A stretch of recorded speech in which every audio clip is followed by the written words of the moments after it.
Breaking news. Yeah, this is crazy. This one is crazy. So this is the judge that literally got arrested by the Trump administration. Remember, the media lost their minds. Oh my God, they arrested a federal county judge, Hannah Dugan.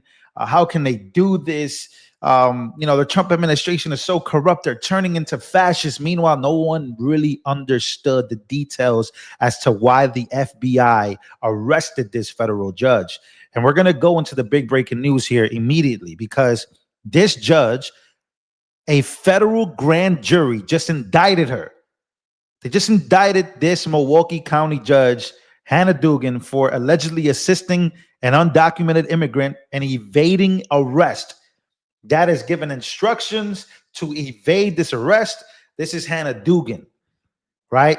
Now, there is a huge narrative playing into this hand. I'll tell you exactly what it is, and I'll show you some of it because Donald Trump also just received huge news. He just received huge news and a huge victory by an anointed judge, right?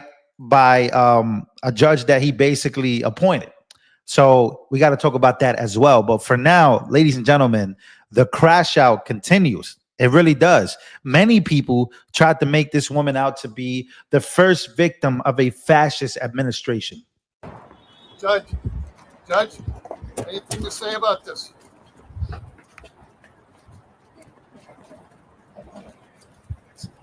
Nope, nothing to say about her.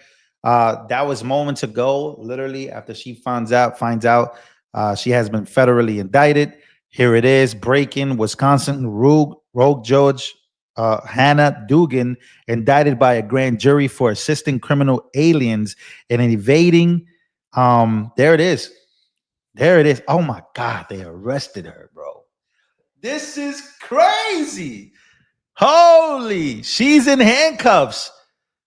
FAFO. F around and find out. This is huge. Yeah, so a lot of people are basically, advocating, we got to throw the book at her. So this is the first federal indictment.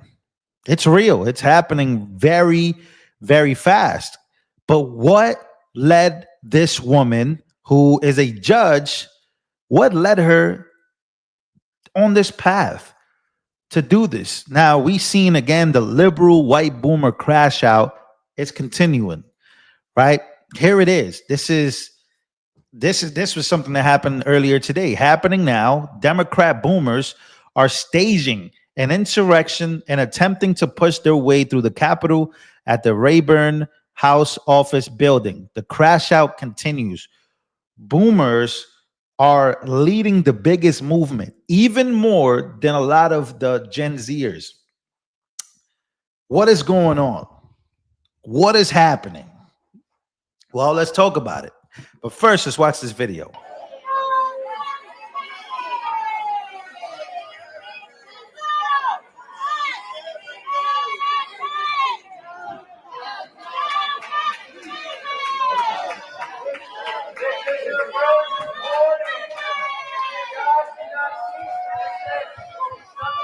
What in the heck is going on in the United States of America? What is happening? We have liberal judges helping actual gang members evade arrest. We have literally congressmen and women going into ICE detention facilities and storming them, getting arrested. Why is this the crash out? I really have that question. That's a real question. This is a real conversation I'm trying to have here in the comments. If you could stop this video right now and go down there and give me your best explanation as to why most boomers right now are crashing out over, the arrests and deportations, knowing that previous presidents did this by the millions and no one ever did anything. Is it propaganda? Is it the news anchors? What is it? What exactly is going on that is making judges evade arrest or help migrants evade arrest? This right here, she's not the only judge. Again, we found out Judge Cano, right, who was another one. Like we have so much corruption being exposed here. Meanwhile, Trump just got a huge win. Trump is in Saudi Arabia changing lives and changing structures of foreign policy. We just got breaking news that, yeah, breaking victory first. Federal judge rules that Trump's use of the Alien Enemies Act to deport Venezuelan criminals, Trinidad members, is now legal. U.S. District Judge Stephanie Haynes made this decision. She is a Trump-appointed judge. So here it is. The judge basically rules that yes, the Alien Enemies Act is legal. Trump has also, designated Trinidad gang members to be terrorists. Also, if I'm not mistaken, MS-13 as well. These are terrorists that are in the United States of America. But again, also here's another thing. It's like, where are the women and children? A lot of people want to fight for the migrants that came through the border, but there's no women and children. Most of the deportations I've seen, zero to none of women and children.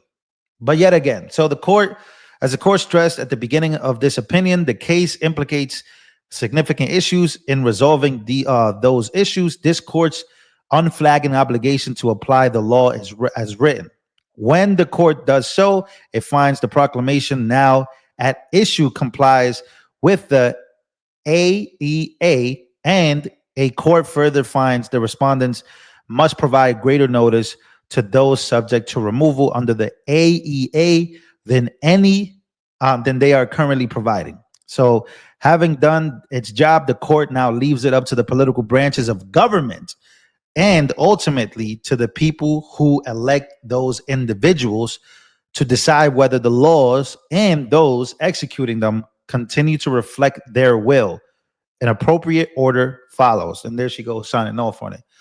So we got huge news for the Trump administration as far as the Alien Enemies Act. When you look at who entered this country, when you look at the crimes that were done, it is a huge victory for the Trump administration as they move forward to deport. But again, when you talk about previous presidents, when you talk about all of this stuff, was there any due process for any of them that were deported back when Clinton was president, when Obama was president? These were deportation orders. But this is something, we're seeing a phenomenon that was something, it was just much worse than those times, because we saw video footage of people coming in. We saw video footage of people going into sanctuary cities. We saw the big fights that they had. Again, people look at the outskirts. They think it's like a humanity thing. Oh my God, you got to act like a human. You got to be humane to these people that just came. But when you really live there and you look, you start to realize how much of a disconnect culturally there is between Bronx residents, Queens residents. I'm talking about New York City. There's a huge disconnect with the people that have come versus the people that are there. And now you're putting everybody's life at risk because you have different types of gang cultures. You have different types of cultures. But that's another conversation for another day. So a huge victory for the Trump administration as a liberal judge just now got perp walk. Did she just get perp walk, man? Oh my God. Man, the video is here. I mean, she's literally in handcuffs. So is this an F around and find out moment for the United States of America? We are in uncharted territory, but that's not a bad thing, especially when you got this kind of corruption already happening. Why are boomers and why are judges crashing out over illegal immigration? What is it what's going on? Those are the questions I propose. What's really going on with judges? What's really going on inside? Well, we kind of got a glimpse of it. Are judges working with the cartels? That's a good question. I'll leave it up there for you guys. So we have a perp walk. We have a federal indictment. Are they going to throw the book at her? We're going to see. A lot of people are advocating for that. And we have a Trump victory with the Aliens Enemies Act. Meanwhile, Trump is all the way in Saudi Arabia. I'll see you guys on the next one.